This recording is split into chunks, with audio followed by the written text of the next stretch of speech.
নমস্কার বন্ধুরা বন্ধুরা আমি লামনিং পশ্চিম লামনিংয়ের 7 নং ওয়ার্ডের জিপের আন্ডারে থাকি। আর আমি 2014-15 থেকে ভোট দিচ্ছি। এখন অবধি আমাদের না রাস্তা হয়েছে, না জলের ব্যবস্থা হয়েছে। আর এই দেখো রাস্তা, আমাদের রাস্তার কি অবস্থা। আমাদের লামনিংয়ের শিব মিশ্র আমাদের এমএলএ। হ্যাঁ, আমরা এখান থেকে আমাদের পঞ্চায়েতের দূরত্ব আছে 1 কিলোমিটার, কিন্তু আমাদের রাস্তার অবস্থায় দেখেন। একটু বৃষ্টি হলে না সাইকেল নেওয়া যায়, না বাইক তো নেওয়া যায় না, না হেঁটে যাওয়া যায়। কি অবস্থা দেখেন, এই দেখেন কাদা কাদা। হ্যাঁ, কিন্তু জানি না আমরা লামনিং এরিয়াতে থাকার পরেও আমাদের এমএলএও আমাদের জায়গাতে থাকে, তারপর আমাদের রাস্তাঘাটের অবস্থা।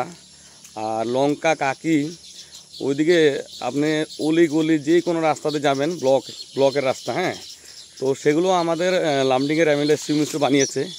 কিন্তু আমরা লামডিংয়ের নিজের জায়গাতে থাকা অবস্থায় আমাদের রাস্তার এই অবস্থা, প্লাস আমাদের এমএলএও আমাদের লামডিংয়ে থাকে, তারপরে আমাদের রাস্তায় ঘাটের এই অবস্থা।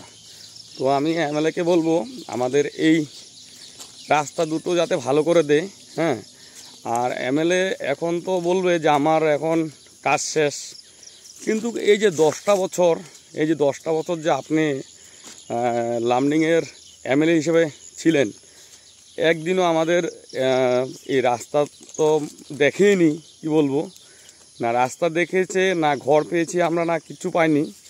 কিন্তু লামডিং সমষ্টি যেটা লঙ্কা কাকি আছে, ওইদিকে আপনি ঘরে ঘরে সরকারি ঘর পাবেন। হ্যাঁ, ঘরে ঘরে সরকারি ঘর, আর রাস্তা তো এত সুন্দর রাস্তা। আর আমাদের এখানে মনে হয় আমরা লামডিং সমষ্টি থেকে বাইরে আছি, এরকম আমাদের অবস্থা। হ্যাঁ, এই দেখেন এখন শুধু ঘাস হয়ে গেছে, তার জন্য কাদা হয় না, মাঝে মাঝে তথাপিও কাদা হয়। আর জায়গায় জায়গায় আমাদের বৃষ্টি পড়লে এরকম অবস্থা, পুরো একদম রাস্তায় চলে যায়। হ্যাঁ, জলে। তো মানে অনেক কষ্টতে আছে আমরা লামডিংবাসী। আমরা লামডিং এমএলএর নিজের জায়গাতে থাকা সত্ত্বেও যদি আমাদের এই অবস্থা, তাহলে আর কি বলবো। তো এগুলো আমাদের পঞ্চায়েতের আন্ডারে পড়ে, পশ্চিম লামডিং পঞ্চায়েতের আন্ডারে। আর পঞ্চায়েতের মানে কি বলবো, পঞ্চায়েতের কাজগুলো এত ঢিলামি পশ্চিম লামডিংয়ের, মানে বললে হলো যে না কাজ করে না। মানে ওরা বিনা পয়সাতে মানে ওদের টাকা স্যাংশন হয়ে যায়। এই যে জল জীবন মিশন, হ্যাঁ, কত বছর আগে যে শুরু হয়েছে, কিন্তু আমাদের এদিকে এখনও না পাইপ আসলো, না সার্ভে করতে আসলো, কিছু আসেনি। হ্যাঁ, তো এগুলো মানে কি বলবো, এগুলো খালি নামে থেকে যাবে। এই দেখেন আমার ঘরের অবস্থা, ভাঙাচুঙা ঘর।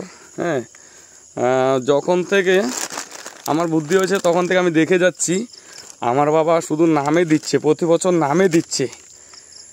বছর শুধু নামে দিচ্ছে, কিন্তু ঘর আর আসছে না। শুধু একটাই সান্ত্বনা পুরস্কার দিচ্ছে ভোটের আগে, তোমার নাম দিতে হবে পঞ্চায়েতে গিয়ে, তোমার ঘর আসবে, কুয়া আসবে।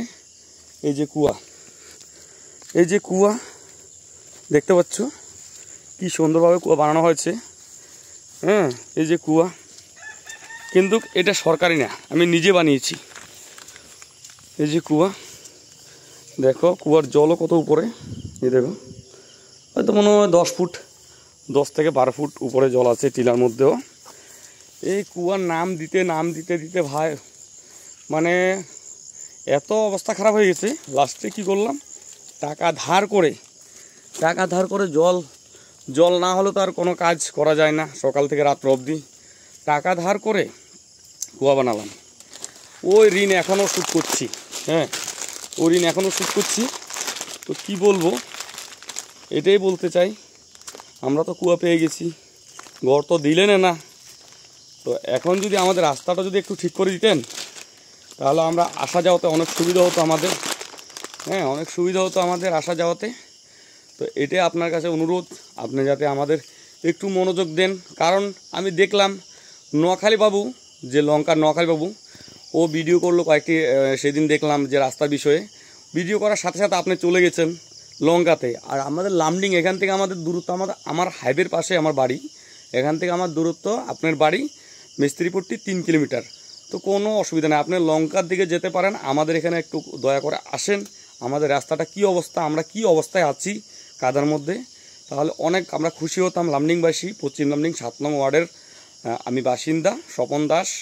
হ্যাঁ, আপনি এখান দিয়ে যান, আমি অনেক সময় দেখি, কিন্তু আপনি বড় গাড়ি করে যান, তো মানে আমার আর সামর্থ্য হয় না আপনাকে ডেকে দাঁড়ানোর, যেহেতু আপনি এখন আমাদের বিধায়ক। তো আপনি একটু আসলে অনেক ভালো হতো। হ্যাঁ, অনেক ভালো হতো। আমাদের বাড়িও চাই না, গাড়িও চাই না, কুয়া চাওয়ার ছিল, কিন্তু কুয়া পেয়ে গেছি, বানিয়ে নিয়েছে অনেক কষ্টতে। তো এটাই বলবো এমএলএ শিবু মিশ্র স্যার, আপনি আমাদের রাস্তাটা একটু যাতে ভালো করে দেন, এটাই আমি আপনার কাছে অনুরোধ রইল।